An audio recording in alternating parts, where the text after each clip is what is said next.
تو سارا بدن بگڑ جاتا ہے۔ سن لو وہ بوٹی دل ہے، یعنی وہ گوشت کا حصہ، وہ گوشت کا ٹکڑا، اس کو دل کہتے ہیں۔ کہ بعض علماء نے کہا کہ دل کے گناہ کار ہونے سے مراد دل کا مسخ ہو جانا ہے، کہ انسان کو اچھی باتیں بھی بری لگتی ہیں اور وہ جو ہے اس کی طرف توجہ نہیں دیتا ہے۔ اس کے علاوہ قرآن مجید نے ایسے دلوں کا بھی ذکر کیا ہے جس کو ٹیڑھے دل کہا جاتا ہے، کہ جو ہے فَأَمَّا الَّذِينَ فِي قُلُوبِهِمْ زَيْغٌ وَيَتَّبِعُونَ مَا تَشَابَهَ مِنْهُ ابتغاء الفتنہ وابتغاء تعویلہ، جن لوگوں کے دل میں ٹیڑھے پن آ جاتے ہیں وہ فتنے کی تلاش میں ہمیشہ جو ہے متشابہات ہی کے پیچھے رہتے ہیں، کبھی بھی محکمات کے پیچھے نہیں جاتے۔ وہ انسلجھی باتوں پر بھی لوگوں کو اپنی طرف متوجہ رکھتے ہیں اور ان کو معنی پہنانے کی کوشش کرتے ہیں۔ یعنی جو متشابہات ہیں، جو چیزیں سیدھے سمجھ میں نہیں آتی، جو صرف رسول اور اس کے جانشین برحق ہی بیان کر سکتے ہیں، اس کو جاننے کے بجائے وہ اپنی طریقے سے اس کی تفصیل اور تعویلات کرتے ہیں۔ پانچواں جو دل بیان کیا ہے وہ ہے دانش مند دل۔ ربنا لا تزغ قلوبنا بعد اذ ہدیتنا وہب لنا من لدنک الرحمہ انک انت الوہاب۔ آل عمران، سورہ آل عمران کی 80 نمبر کی جو ہے 8 نمبر یہ آیت ہے قرآن مجید کے،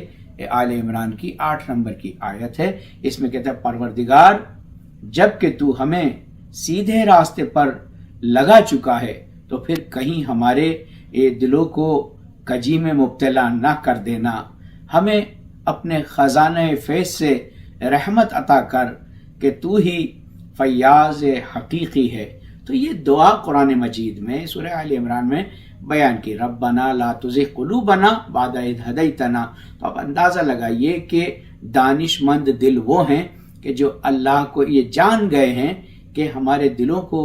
سیدھے راستے پر رکھنے والا اللہ ہی ہے۔ جیسا کہ ارشاد ہوتا ہے ظلمات الی النور، تو ظلمات ظلم کی جمع ہے، یعنی تاریکی اور اندھیروں کی جمع ہے، لیکن وہاں پر ظلمات کو جو ہے جمع کے صیغے میں بیان کیا گیا، پلورل بیان کیا، لیکن نور کو سنگولر بیان کیا ہے جو ہے۔ اب آپ اندازہ لگائیے کہ اس لیے کہ ممکن ہے کہ برائیوں کے بہت سے راستے ہوں لیکن ہدایت کا راستہ ایک ہی ہے جو نور کا راستہ ہے۔ اس کے علاوہ جو 6 نمبر پر قرآن مجید میں دل کا ذکر آیا ہے وہ ہے کہ نہ سوچنے والے دل، کہ جو سوچتے ہی نہیں ہیں۔ وَلَقَدْ زَرَعْنَا لِجَهَنَّمَ كَثِيرًا مِنَ الْجِنِّ وَالْإِنسِ لَهُمْ قُلُوبٌ لَا يَفْقَهُونَ بِهَا وَلَهُمْ أَعْيُنٌ يُبْصِرُونَ۔ ارشاد ہوتا ہے کہ اور حقیقت یہ ہے کہ بہت سے جن اور انسان ایسے ہیں جن کو ہم نے جہنم کے لیے پیدا کیا ہے، ان کے پاس دل ہے مگر وہ ان سے سوچتے سمجھتے نہیں ہیں، اور ان کے پاس آنکھیں ہیں مگر وہ ان سے دیکھتے نہیں ہیں، ان کے پاس کان ہیں مگر وہ ان سے سنتے نہیں ہیں، اور وہ جانوروں کی طرح ہیں بلکہ ان سے بھی زیادہ گئے گزرے ہیں۔ یہ وہ لوگ ہیں کہ جو غفلت میں کھو گئے ہیں، یعنی دل، کان، آنکھ سب کچھ موجود ہے لیکن نہ دل سے آیات الہی پر غور و فکر کرتے ہیں اور نہ اس کی قدرت کے نشانات کو جو ہے بے نظر تعمیق یعنی گہرائی سے نہیں دیکھتے ہیں، اور اس کے اعتبار سے غور اور عبرت کے نگاہ سے مطالعہ نہیں کرتے ہیں۔ تو آپ اندازہ لگائی ہے۔ اس کے علاوہ قرآن مجید نے جن دلوں کا ذکر کیا ہے وہ لرزنے والے دل، کہ وہ جب کبھی بھی خوف خدا کو محسوس کرتے ہیں، آخرت کے عذاب کو محسوس کرتے ہیں، اپنی غلطیوں کو جو ہے قبول کر لیتے ہیں، دیکھتے ہیں، تو پھر ان پہ نگاہ کرتے ہیں۔ انما المؤمنون الذین اذا ذکر اللہ وجلت قلوبہم واذا تلیت علیہم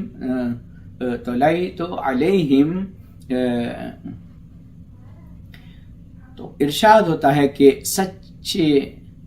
اہل ایمان وہ لوگ ہیں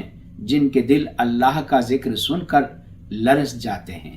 اور جو اللہ کی آیات ان کے سامنے پڑھی جاتی ہے تو ان کا ایمان بڑھ جاتا ہے۔ یعنی اللہ سے وہ دل کہ جو اللہ کے خوف کو سمجھتے ہیں، جو ہے ان لوگوں کے دل لرزتے ہیں، اور اللہ نے ان دلوں کو لرزنے والا دل قرار دیا ہے۔ مہر لگے ہوئے دل یعنی کذالک نطبع علی قلوبہم معتدین، یعنی وہ دل جن پر مہر لگی ہوئی ہے، یعنی ختم اللہ علی قلوبہم وعلی ابصارہم۔ تو آپ اندازہ لگائیے کہ اللہ نے ان کو مہر لگا ہوا، خاتم کہتے ہیں مہر کو، کہ اللہ نے ان کے دلوں پر مہر لگا دی ہے، اب وہ ایمان کے لیے ان کے دل کھلے ہوئے نہیں۔ جناب رسول اللہ نے ارشاد فرمایا کہ انسان گناہ کرتا ہے تو اس کے دل پر ایک داغ لگ جاتا ہے، اور پھر گناہ کرتا ہے تو پھر ایک داغ اور لگ جاتا ہے، یہاں تک کہ اس کے دل پر سیاہی اس قدر آ جاتی ہے کہ جس طرح سے ایک اگر شیشے پر، آئینے پر اگر کوئی رنگ لگا دیا جائے یا کوئی سیاہی لگا دی جائے تو سورج کی روشنی ہونے کے باوجود اس حجرے میں، اس کمرے میں وہ سورج کا نور، وہ سورج کی کرن نہیں جاتی ہے، لیکن اگر ایک نقطہ بھی، ایک جگہ بھی اس کی صاف ہو تو وہ نور اپنی جگہ بنا کر اس حجرے میں اپنے مطابق روشنی کر دیتا ہے۔ تو لہٰذا ایسے دل کے جن پر مہر لگ گئی ہے کہ اب وہ اتنے غفلت میں ہیں کہ یہ دل جو ہیں۔ اس کے علاوہ جن دلوں کا ذکر ہوا ہے وہ مطمئن قلب، الا بذکر اللہ تطمئن القلوب، اللہ سبحانہ وتعالیٰ نے ان قلوب کو بھی بیان کیا ہے کہ جو مطمئن ہے، الا بذکر اللہ، جن کے ذکر یعنی اللہ کے ذکر سے اپنے دلوں کو اطمینان دو۔ تو اس کے علاوہ 10واں جو دل کا ذکر قرآن میں ہوا ہے وہ ہے کانپ اٹھنے والے دل، کہ اللہ کا ذکر کر کر جن کا دل کانپ اٹھے وہ مومن ہے۔ یہ مومن کی نشانی قرار دی گئی ہے کہ جس سے وہ جب اللہ کا ذکر سنتے ہیں تو ان کے دل کانپ اٹھتے ہیں۔ 11ویں نمبر کا جو ذکر قرآن مجید میں دل کے سلسلے میں آیا، افلم یسیروا فی الارض فتکونن لہم قلوب یعقلون، کہتے ہیں کہ وہ دل کہ جن کو اندھا دل کہا گیا ہے، کہ وہ دل جو اندھے ہو گئے ہیں، یعنی کیا یہ لوگ زمین پر چلے پھرے نہیں ہیں کہ ان کے دل سمجھنے والے یا ان کے کان سننے والے ہوتے ہیں۔ حقیقت یہ ہے کہ آنکھیں اندھی نہیں ہوتی بلکہ وہ دل اندھے ہو جاتے ہیں کہ جو سوچتے سمجھتے نہیں ہیں اور غفلت کی زندگی گزار رہے ہیں۔ آپ آسانی سے اس کو سمجھ سکتے ہیں کہ جب آپ گاڑی چلا کر کہیں جا رہے ہوتے ہیں تو ایسا تو نہیں کہ آپ آنکھ بند کر کے گاڑی چلا رہے ہیں، آنکھ کھول کے ہی ڈرائیونگ کی جاتی ہے، لیکن اگر آپ سے پوچھا جائے کہ آپ نے راستے میں کتنی گاڑیاں ایسی دیکھی جن کا لال رنگ تھا یا ہرا رنگ تھا، تو آپ کہیں گے کہ گاڑیاں دیکھی ضرور ہیں لیکن ہم ان کی تعداد نہیں بتا سکے، اور وہ کس کمپنی کی تھی نہیں بتا سکے۔ کیوں؟ کیونکہ ہماری آنکھیں دیکھ تو رہی ہیں لیکن دماغ غور و فکر نہیں کر رہا ہے، اس کا اینالائز نہیں کر رہا ہے، اس کا تجزیہ نہیں کر رہا ہے کہ راستے میں میں نے کون سی سرخ رنگ کی گاڑی دیکھی کہ جو اس کمپنی کی تھی. چونکہ جب انسان توجہ نہیں دیتا ہے تو آنکھیں ہوتے ہوئے بھی وہ نہیں بتا سکتا کہ اس نے کیا دیکھا ہے اور کتنی گاڑیاں جو ہیں اس سلسلے میں اس نے دیکھی ہیں. کہتے ہیں کہ اس کے علاوہ سلامتی والا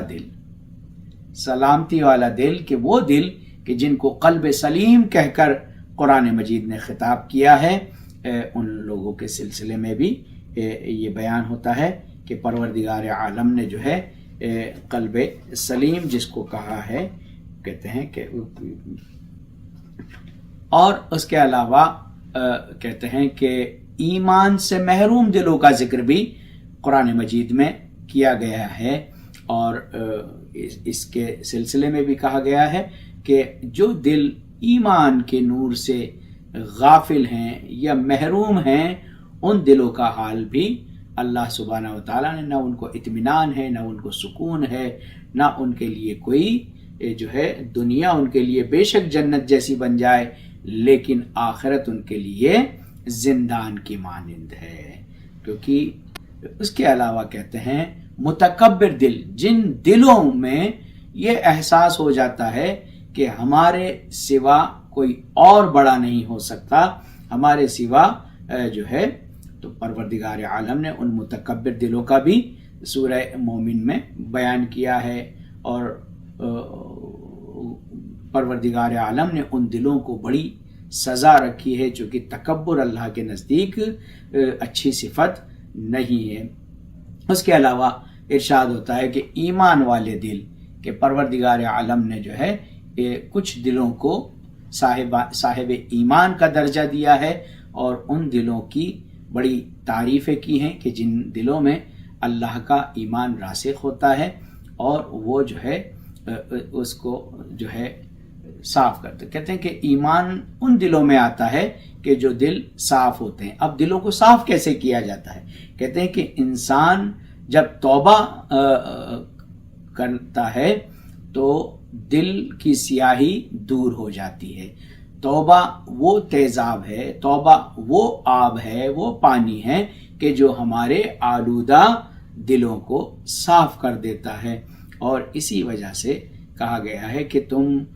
اللہ سبحانہ و تعالیٰ کہتا ہے کہ تم اپنے دلوں کو صاف کرو. لوگوں نے پوچھا کہ یا رسول اللہ، پانی تو وہاں تک جاتا نہیں، ہم دل کو کیسے صاف کریں؟ تو ارشاد کہا کہ دل کو پانی سے نہیں، آنسوؤں سے دھویا جاتا ہے، اپنے احساسات سے دھویا جاتا ہے. جب میرا بندہ گناہوں سے آلود ہونے کے بعد تھک کر میرے سامنے سر جھکا دیتا ہے اور گریہ اور زاری کرتا ہے